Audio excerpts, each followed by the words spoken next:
Colleagues, good afternoon.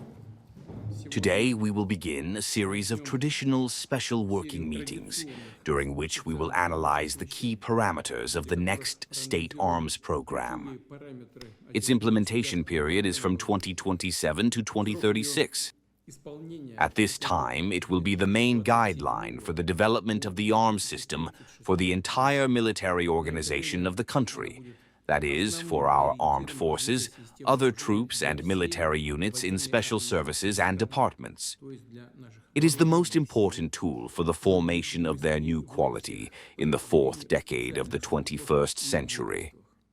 Let me remind you that in April this year, we discussed how to increase the volume of supplies and increase the effectiveness of the use of arms and equipment to solve the tasks of a special military operation. The measures that were planned then are being implemented. However, these measures are, in fact, operational and are being implemented in the shortest possible time, which is called here and now, in real time, based on the current needs. Today, our task is to form a new, long-term program for the entire system and samples of arms, including, of course, the most promising ones. The maximum use of the experience of special military operations, various regional conflicts, and of course, it is important to take into account the global trends in the development of military technologies, especially since the number of countries that are actively working in this direction is growing.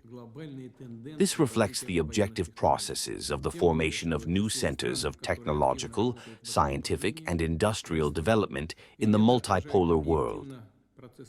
I would like to stress that the state program must include sufficient volumes and nomenclature of arms and equipment to meet the current and promising needs.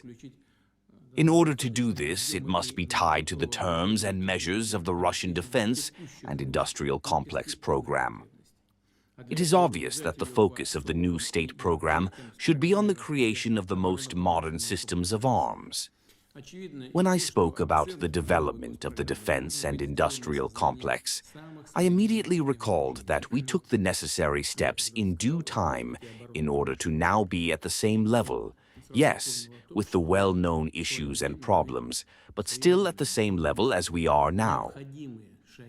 That is, we took the necessary steps in due time. I do not know when it was, about 10 years ago, right? In 2008, 2009, and 2010, decisions were made to develop the defense and industrial complex. Special funds were allocated specifically for this purpose, for the development of the defense and industrial complex. This gives us the opportunity to produce the necessary volume of arms and equipment today. Of course, special attention should be paid to the nuclear triad, which has been and remains a guarantor of Russia's sovereignty and plays a key role in ensuring the balance of power in the world. Today, the share of modern arms and equipment in the strategic nuclear forces is already 95%. This is a good indicator, but in fact it is the highest in all the nuclear powers in the world. The highest indicator. In terms of the experience of special military operations, the aviation of the armed space forces is making a significant contribution to the destruction of enemy objects.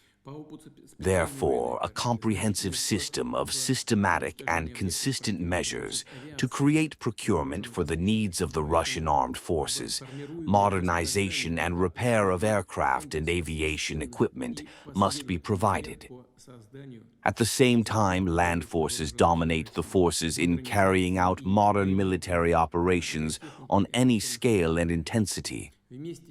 And it is important to increase their combat capabilities as soon as possible, to create a strong base for development, to ensure the development of promising samples and systems of weapons that have the highest tactical and technical characteristics and modernization resources. And, of course, the new state arms program should become an effective tool for implementing the recently approved strategy for the development of the Navy by 2050. It is also necessary to increase the export potential of Russian arms and equipment, especially those samples that have been tested not at the training ground, but in real combat actions of high intensity and have confirmed their reliability and effectiveness. At the same time, what is important for buyers is that they are competitive in terms of cost and maintenance costs. It is only important to provide proper maintenance and the corresponding price parameters. In general, this is normal for you. But as for the organization of the maintenance itself, spare parts and so on, I do not know what it is. We still need to work on this. Recently, on May 23rd, at the meeting of the Commission on Military Technical Cooperation, we all looked at these issues closely and decided to develop and launch, as part of the OPC development program, a separate direction to ensure the production of export military products. This must also be taken into account in the new state arms program. I will repeat once again. Of course, it must set guidelines for the formation of long-term production plans of the OPC organization. In recent years, with the support of the state, defense enterprises have increased their production volumes many times. This potential needs to be used wisely. We need to build a well-thought-out personnel policy, and the Ministry of Industry and Trade and the Ministry of Defense need to see the future and think about how to ensure the loading of enterprises with the production of civilian products when necessary. We have been doing this for a long time, for at least 10 years. In general, the situation is in the right parameters. But taking into account the current needs of the armed forces, there is certainly a certain delay. Nevertheless, we need to think about this. And it is absolutely necessary not just to think, but to build plans. I mean specific plans for the diversification of production, which we have spoken about more than once.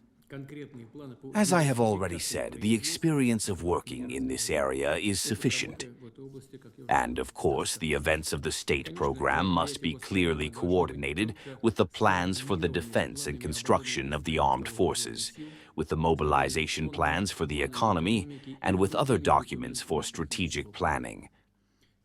Finally, the last thing I would like to note.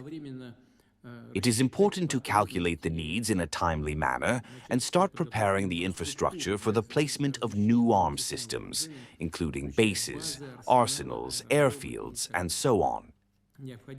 The financial resources necessary for the construction and modernization of such facilities must be secured in a separate line in the program.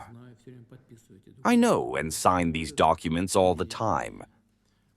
When they come, they do not come from a good life, of course, and they ask to transfer these expenses to other, more important, it would seem, articles. But what does this lead to? Because new arms systems appear, and then they become in the clean field and require a faster modernization and additional expenses. Let us begin.